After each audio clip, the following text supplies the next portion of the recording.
Quick video on putting a dual tank setup on a Cub Cadet Z-Force. This is the S60. What you're going to need is a tank.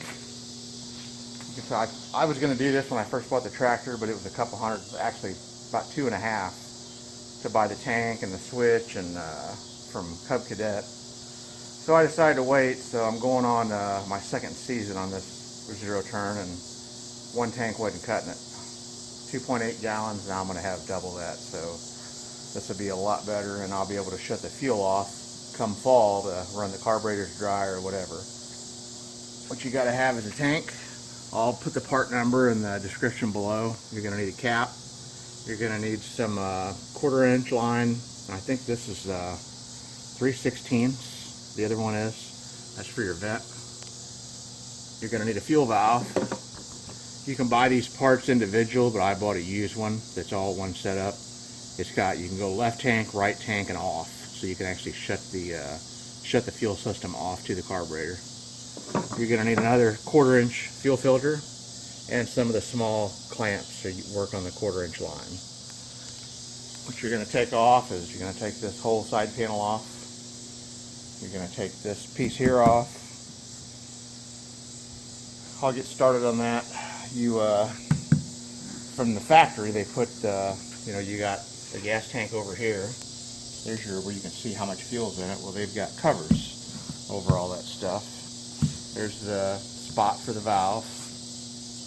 There's the 1/4 inch fuel filter. I've already changed it out this year, but I'm going to have 2 filters. I'm going to have a filter for each tank.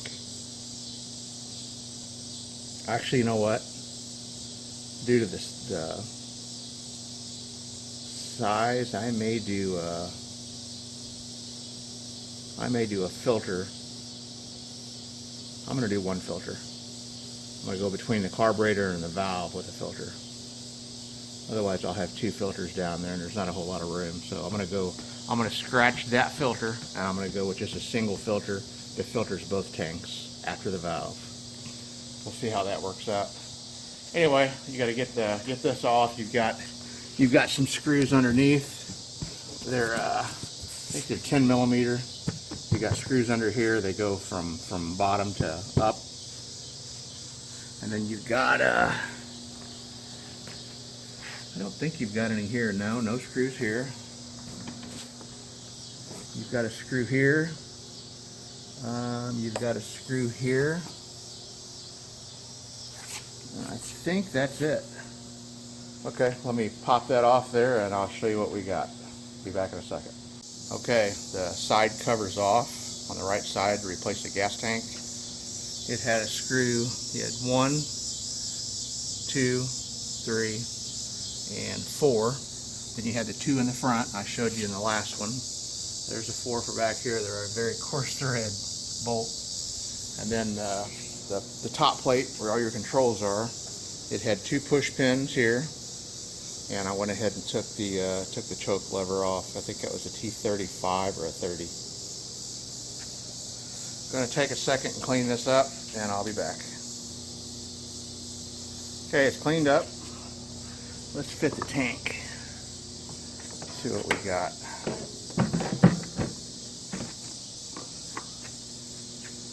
Okay, that's where it's going to ride. The other one's got just a bracket on the inside to hold the tank from working back and forth. I think I'm going to make a little L bracket for it. Okay, tank's mounted. I went ahead and put an L bracket here, and I've got another L bracket there.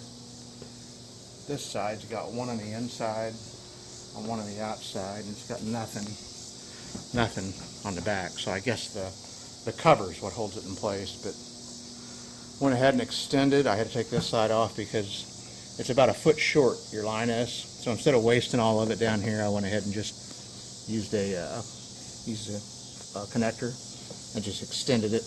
Put a new piece of line right here. This side, you got the front tank, or the right tank, goes to the front port. You got the fuel filter, goes to the middle port, and then you got the left tank, goes to the front port. And I got it going to 1 filter.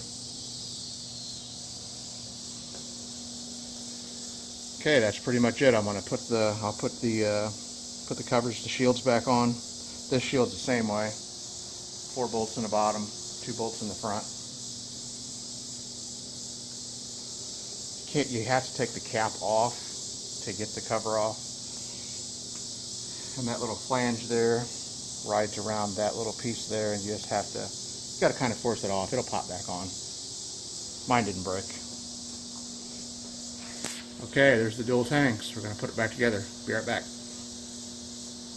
Okay, the Z-Force has dual tanks. There's the valve in place. That's left tank. That's off. That's right tank. I got the vent teed in to the left side vent. I got the single fuel filter instead of the duals like I was going to run. One should be sufficient, as long as it doesn't get anything in the valve itself.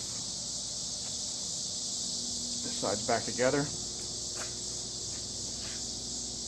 Lids don't match the caps. This is off an older model, but the part number I did interchange. So I'll post a link in the description of the part numbers on the valve and the tank. But that's how you do it. It's not a hard job at all. Okay, till next time.